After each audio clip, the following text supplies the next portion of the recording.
as President of our country nears its very end, I come before this august House to perform my last official public duty. I'm grateful for the opportunity to give an accounting of my time in office, spell out the highlights of the state of our nation, and place on record the Ghana I'm handing over to my successor. In accordance with protocol and convention, it is good to see that my wife, First Lady Rebecca Akufo-Addo, Vice President Mahamadou Bawumia, Second Lady Samira Bawumia, the spouse of Mr. Speaker, Mrs. Alice Adjoa Jonas Bagbin. Mr. Speaker, it is important to state at the outset that serving the Ghanaian people as president has been the greatest honor of my life. It has been one of great challenges and even greater triumphs, one that has demanded every ounce of my energy, commitment, and love for our beloved country. My vision has always been to see a Ghana that is self-reliant, prosperous, and united, a beacon of hope, democracy, and opportunity in Africa and beyond. That vision remains undimmed, and I'm confident that the strides we have made together will propel Ghana to even greater heights. The first responsibility of a government is the safety and security of the state and its people. I'm happy to report that our country's territorial integrity is intact and all our borders are secure. In a neighborhood of widespread instability, it is no longer an assumption that we can make that our land will be safe and secure. Ghana, by the grace of God, remains the only country in the neighborhood that has not fallen victim to terrorist violence.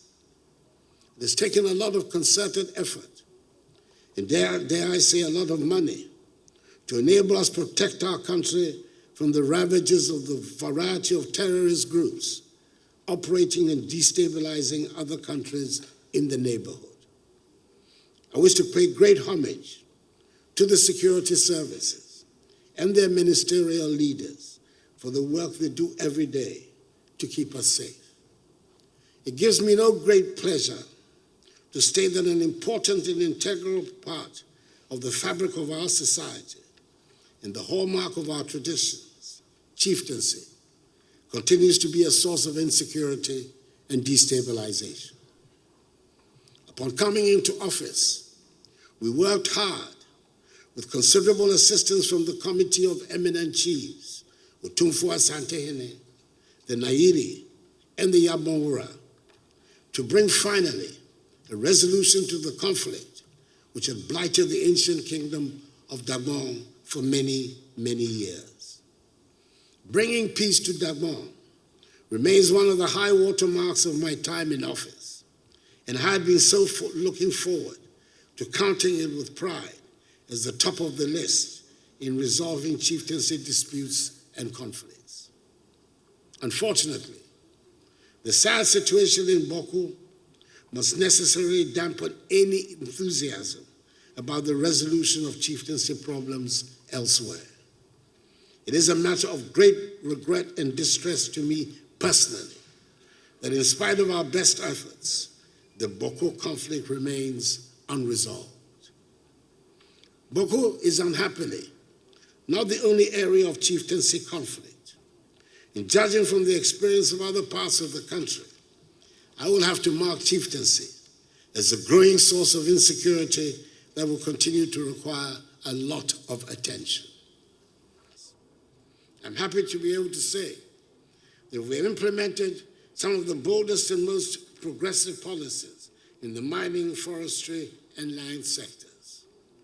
As a result of these policies, we overtook South Africa as the leading producer of gold on the continent and have consistently increased gold production to reach an unprecedented 4 million ounces last year. Not only have we revamped dormant mines like the Obuasi and Bibiani mines, we have also worked to deliver the Cardinal Namdi mine, the first large-scale mine in northern Ghana, and the first greenfield gold mines in our country in more than a decade, with the ongoing construction of new mines in Ahafo by Newmont, in Upper West by Azuma Resources. To add value to these volumes of minerals, we have constructed, through a public-private partnership, a 400-kilogram capacity gold refinery here in our country.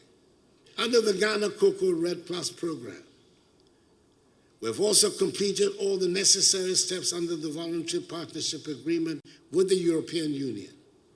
And effective June this year, Ghana will become the first African country and the second globally to issue forest law enforcement, government, and trade licenses. Mr. Speaker, if arguments still rage over what there is to show for the fight against galamsey and the effects of irresponsible mining, there can be no such arguments about the introduction of the free SHS and free TVET programs. Another policy that did not have universal approval when I sought to introduce it on coming into office. However, I believe this is one of the rare occasions on which we can use the word transformational without any danger of abusing the word. We have transformed education, and there can never be a reversal, of the fact that some 5.7 million young people have gained access to secondary education who would otherwise not have had the opportunity, but for free SHS and free TVET. Indeed, my administration has also prioritized technical and vocational education and training, TVET, establishing 34 new TVET institutions and upgrading 62 existing ones to equip our youth with 21st century skills. Through the resilience and understanding of the Ghanaian people, coupled with the strategic measures we implemented, we have been able to chart a path towards the recovery that is underway. Today, we're witnessing the positive outcomes of the painful but yet necessary exercise. The economy is rebounding strongly. Our fiscal position is more stable, and our debt sustainability has significantly improved.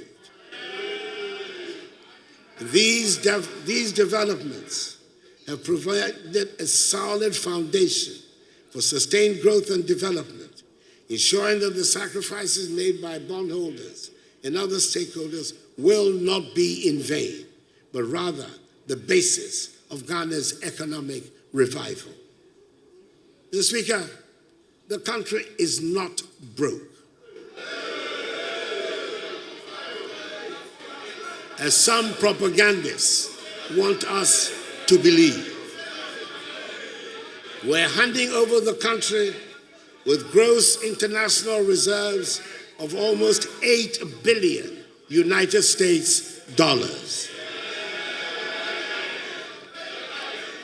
This is more than the $6.2 billion United States dollars of gross international reserves my administration inherited in 2017.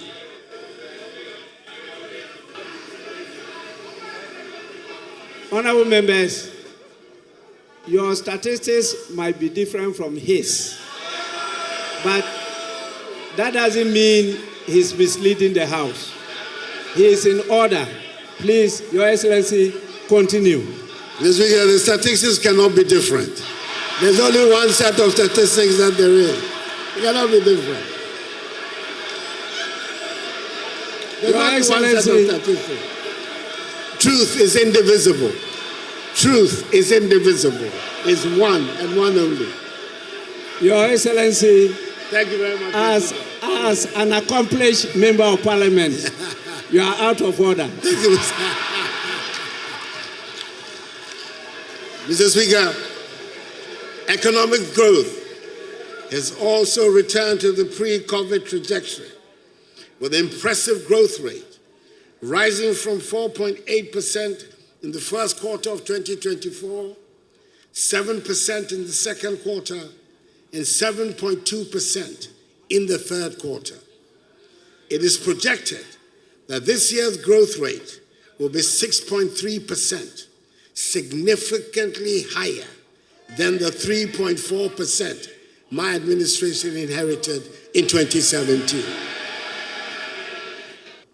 I leave behind a Ghana that is thriving, one that has navigated significant global challenges with remarkable tenacity, whose economy is steadily rebounding, and whose institutions are operating effectively.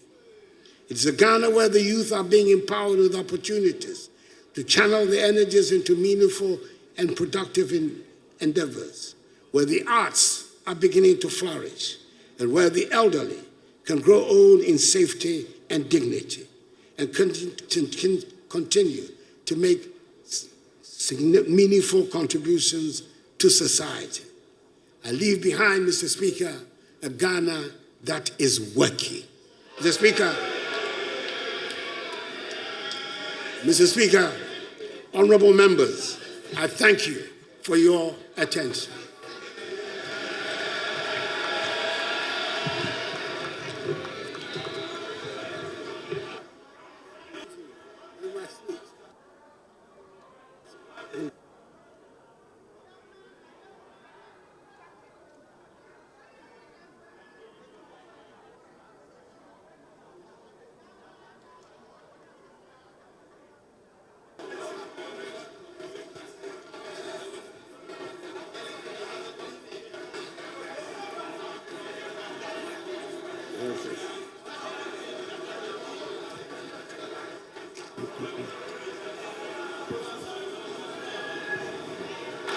To thank His Excellency the President for the message on the state of the nation that he has just delivered. Mr. Speaker, I need to remind you that the people of Ghana have already given their verdict on the true state of the nation. And that verdict was very, very clear. Economic hardship, huge debt overhang, high youth unemployment, hopelessness, and more. We have come to the end of the road for what has been undoubtedly the worst government under the Fourth Republic. Honourable Speaker, this abysmal record was confirmed on December 7th when the people of Ghana returned the most overwhelming and emphatic vote of rejection of any government ever witnessed under the Fourth Republic. Mr. President, you will be remembered as the first president who was cushioned by the IMF when you began, and you are still being cushioned at the end of your term. Mr. President, you left something very important in your account. You left out an account of your promise to God to build him a cathedral. But Mr. President, Mr. President, I will leave that for you, between you and your God. Mr. President, let me remind His Excellency, Honourable Speaker, that his tenure in office will remain a timely reminder of how not to govern the country. Fellow Ghanaians, we are comforted and strengthened by the following words of Scripture. And I'm quoting Exodus chapter 14, verse 13. And I quote, "And Moses said unto the people, Fear you not, stand still, and see the salvation of the Lord, which he will show you today. For the Egyptians whom you have seen today, you shall see them no more." Bye-bye, Mr. President. It is finished. With that, Mr. Speaker, I thank you very much.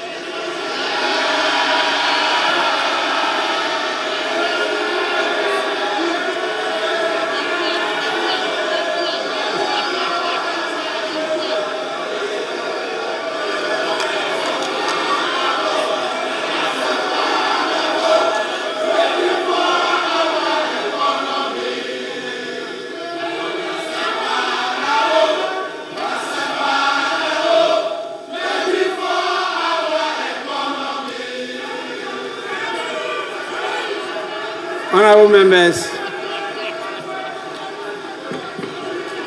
Honorable members. Honorable members, I've taken note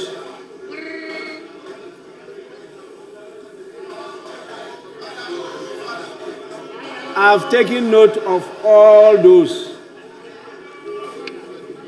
who were on their feet and what they said. But it's now time for me to invite the majority leader, the leader of the House, to have a say.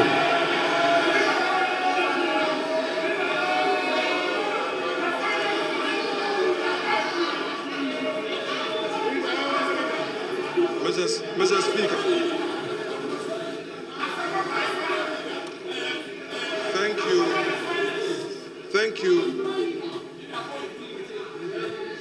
thank you for the opportunity to say a few words in response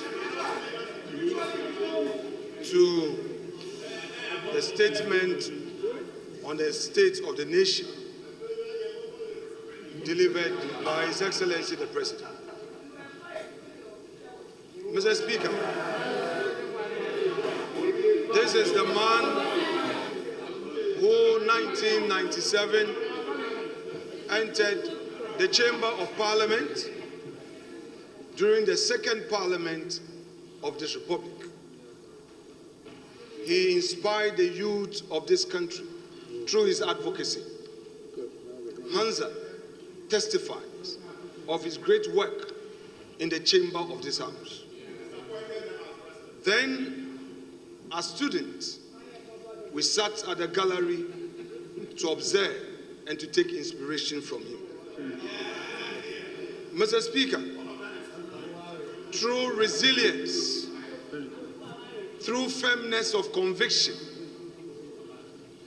he tried over and over again and made it to the presidency. Mr. Speaker, today he has fulfilled a constitutional obligation to boldly deliver for Hansa his records in office for the 8 years. Mr. Speaker, it may be that for some political expedience, we may not appreciate what he has done for this country. But, Mr. Speaker, history, in its fair judgment, will state that there came an Akufo-Addo whose record in the educational sector of our country was unmatched and unequaled. Mr. Speaker, this is a man who is never afraid of challenges that confront him. Honorable members, please, silence. Let's listen to the majority leader. Please.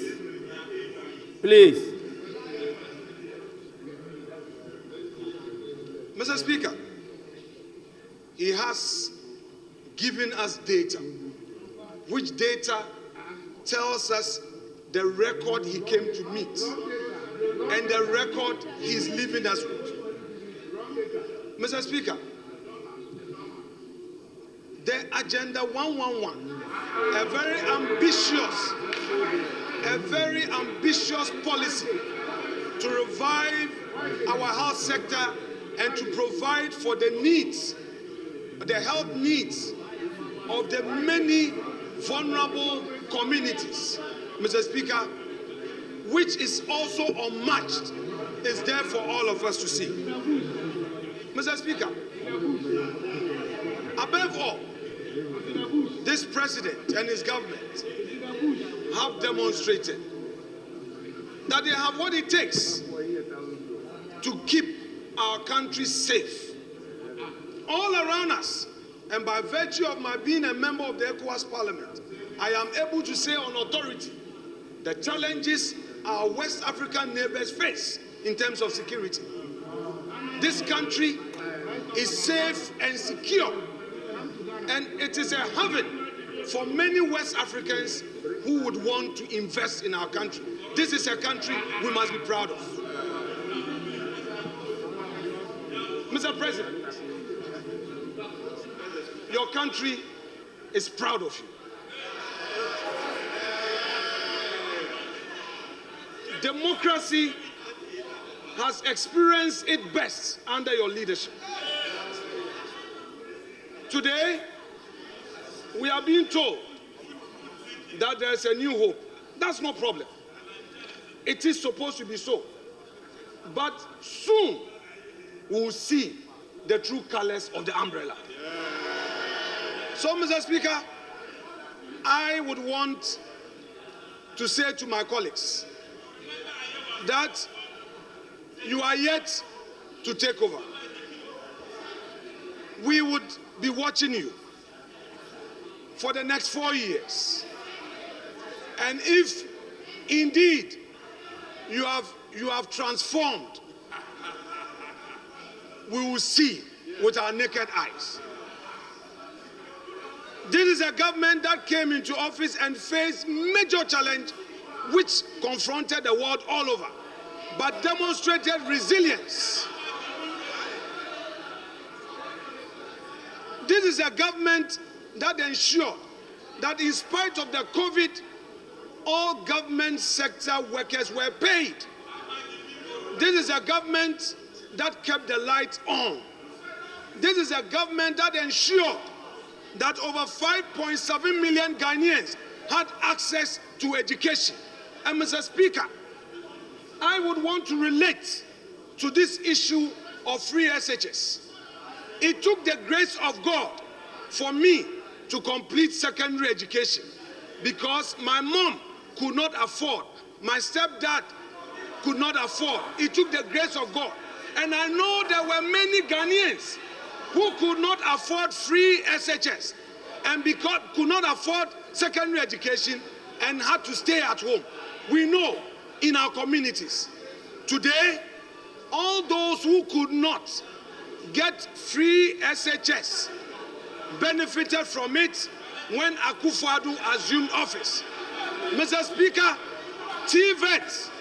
TVET was also implemented for those who are placed at the lowest ebb of fortune's wheel to also get advantage of getting technical education. This is it.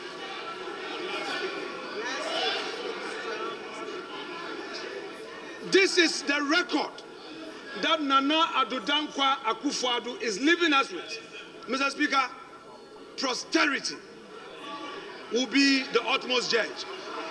And I repeat, soon and very soon, the Ghanaian people will see the true colors of this umbrella. I rest my case. Thank you, Mr. Speaker.